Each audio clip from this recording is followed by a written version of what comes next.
Welcome, everyone. After a 2 week break, I think it was 2 weeks, I am back. I have missed you all so much. Welcome to the first episode of Fit and Fierce with Beverly Johnson. For those of you that have never tuned in with me before, my name is Beverly Johnson. I am the owner of Genesys Fitness located here in Huntsville, Alabama. I'm a trainer, I'm a wellness coach, a motivational speaker, all around awesome person. At least I think I am anyway. I hope that you all have had a great break. I hope you all have had a great weekend. And on this Labor Day weekend, I hope that you are taking some much needed time to rest and recover. So on this week's episode, what we're going to talk about is a question that I've often received from many people that are ready to jumpstart their wellness program.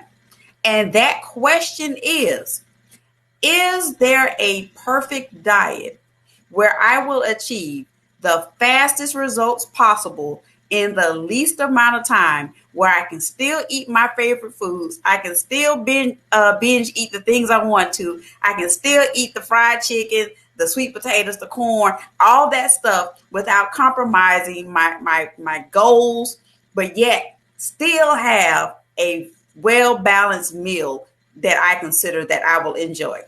And the short answer is absolutely not. There is no such thing as a perfect diet. There is no such thing as a one-size-fits-all program that will work on everybody's body.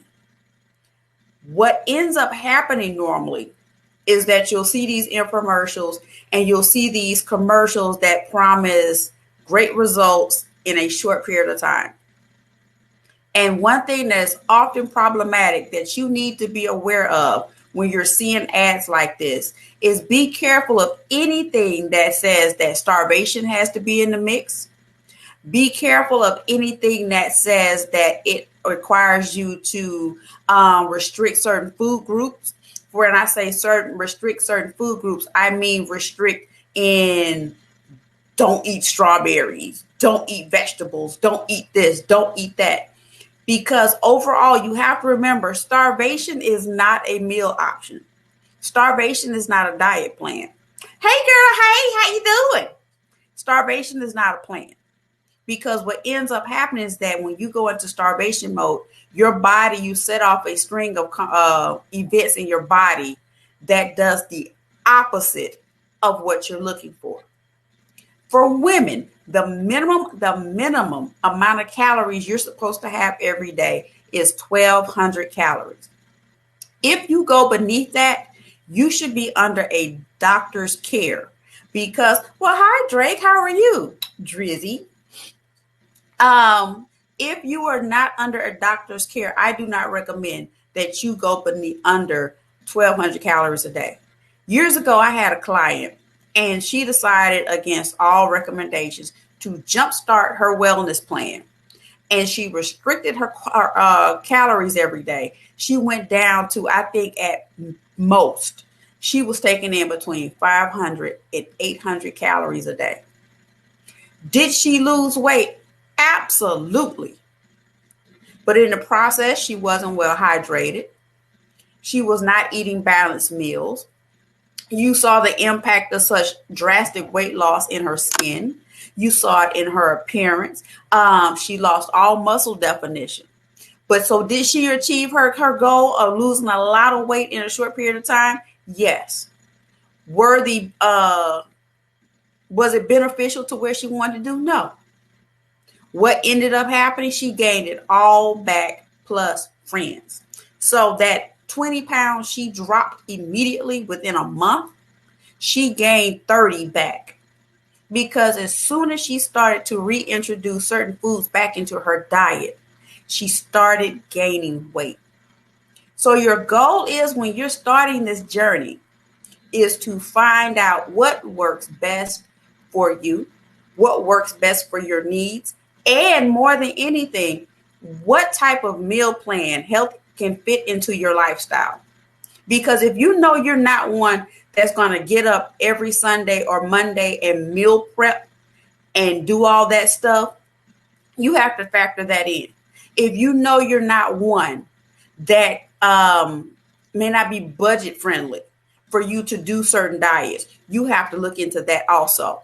If you know you have small children who are in that I only want chicken nuggets phase, then having an extreme diet may not work in your household because it's going to be incredibly difficult for you to maintain a certain lifestyle and maintain a certain meal program when you have other people in your household.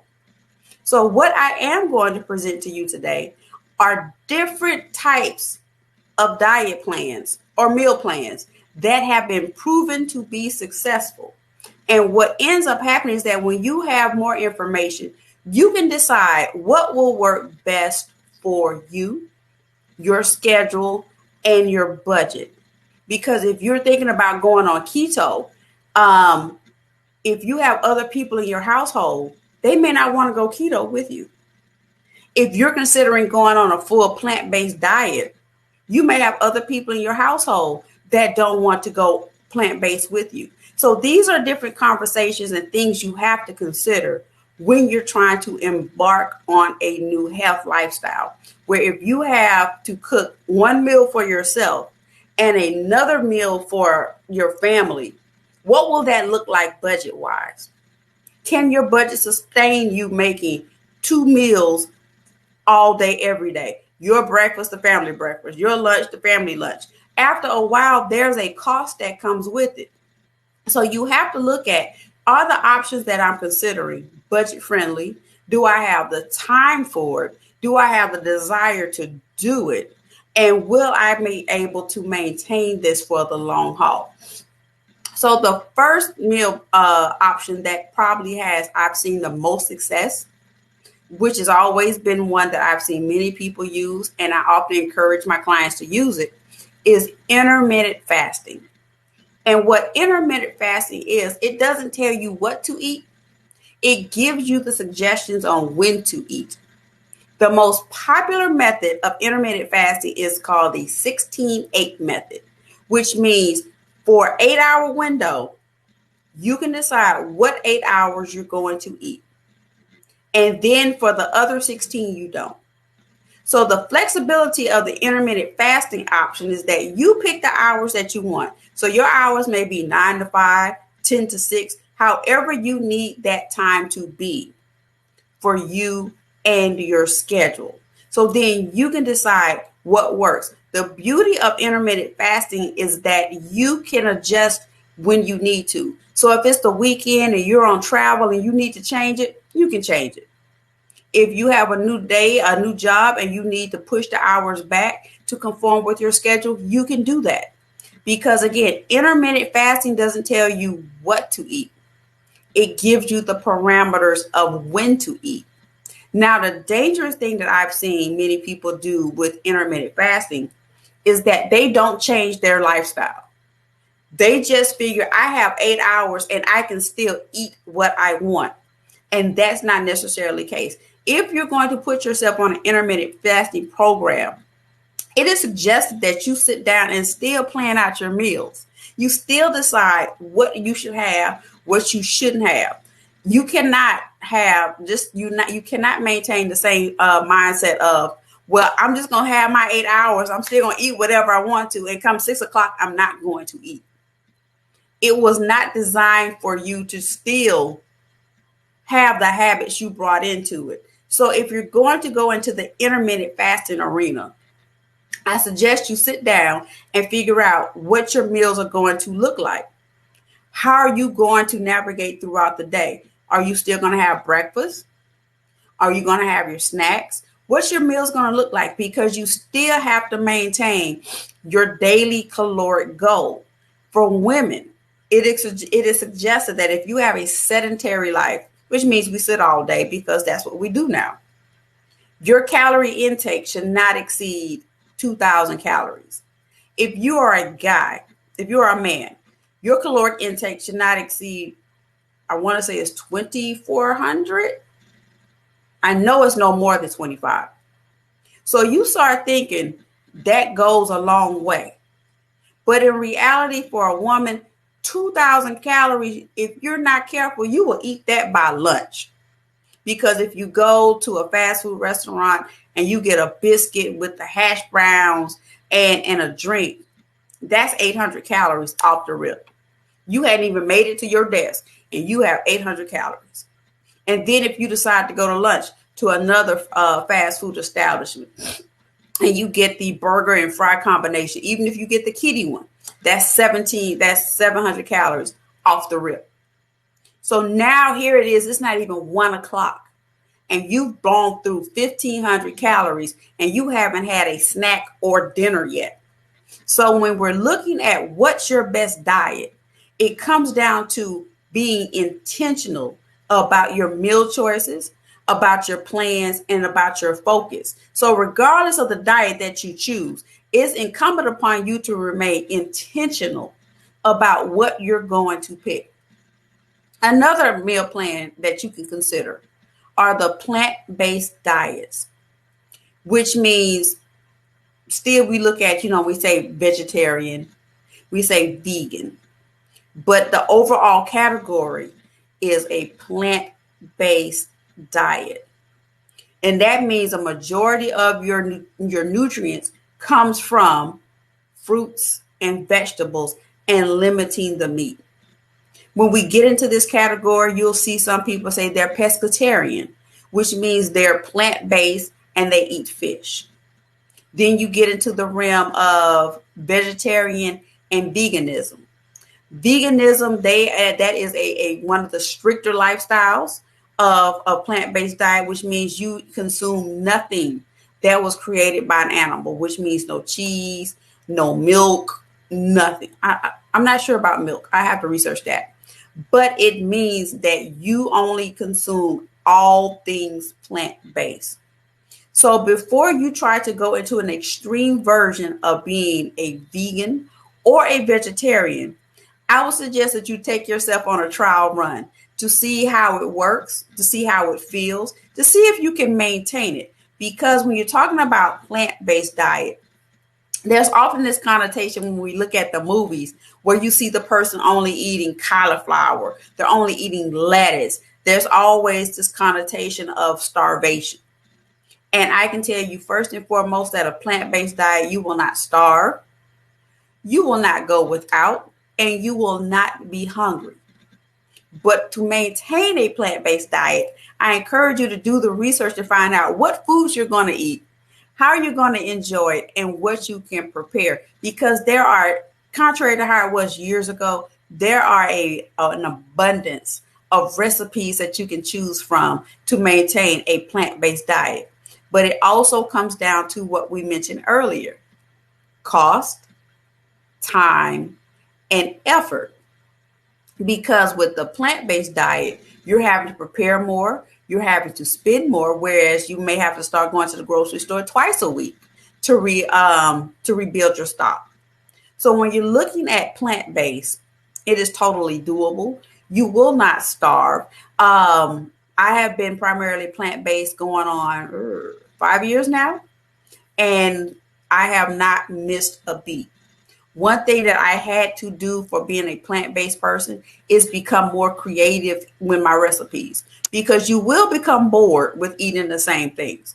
So one thing about plant-based, you will have to start doing more research to find the meals that you will enjoy. So 2 options for your diet: intermittent fasting, which tells you what to eat. No, it tells you when to eat, not what to eat. And plant-based diets. So one thing about plant-based diets, here it is. Plant-based diets restrict meat and animal products. Studies have shown that they aid in weight loss by reducing your caloric intake. So there are benefits to that. Now, one downside that I've seen with many people that are plant-based diet is that you have to make sure that you get your nutrients. For me, by nutrients, I mean make sure you get your protein. So you have to do your research to figure out what sources of plant-based protein can you get, Because again, this isn't about starvation. This isn't about you finding a quick fix. This is about finding a sustainable lifestyle path that you can embark on and remain consistent. Because regardless of the diet that you pick or the path that you pick, consistency will be your success. Consistency will be your success. So that doesn't mean that one week you're gung-ho about intermittent fasting, then the next week you tap out. Next week, because you didn't think intermittent fasting didn't work out, the next week after that, you're going plant-based. You do plant-based for about 2 days, then you're tired of that, then you go someplace else. In order to see success, you're going to have to stay the course. Regardless of what you pick, consistency will be your success. And the last 2 diets we're going to talk about, well, the last one is the Mediterranean diet. And this is the one that has tenets of everything else. The majority of its nutrients comes from fruits and vegetables. Now, if you have a religious background, you may often hear this sometimes. One diet, the plant-based, it's called the Daniel diet, which means you're getting your nutrients from fruits and vegetables. And so when you hear plant-based, it may also be called the Daniel diet, which means the majority of all of your nutrients comes from fruits and vegetables. And the last one, going back to the Mediterranean diet. And it is based on those that live in Italy and Greece. You've often seen this diet parallel many people in the Asian community, where a majority of your food, your nutrients, comes from fruits, vegetables, nuts, seeds, fish, seafood, and extra virgin olive oil. And red meat is limited. So you can see the common theme in all of these diets or lifestyle choices are fruits, vegetables, meat, fish, limiting red meat. These are things that inherently your doctor will tell you along the way. That when they tell you, you get to a point where you're having high blood pressure, cholesterol, on the cusp of diabetes, they're going to tell you the same thing. More fruits, more vegetables, limit the bad stuff. Hey, mama, limit the bad stuff. And consistency is key. So the answer is to the question, is there a perfect diet? No. Factor in your budget, your time, your schedule, and your commitment to it. Everyone has over the years asked me, what was my diet that I used to maintain my health goals? And the answer is, I don't have a diet. I don't have a per se name for a diet. I went into this with the mindset of, I need to get healthy. So I don't recommend this, but I was in a space that I was so ready to change. I went cold turkey. I literally threw everything out of my pantry, went grocery shopping, and just picked up stuff that I thought was healthy.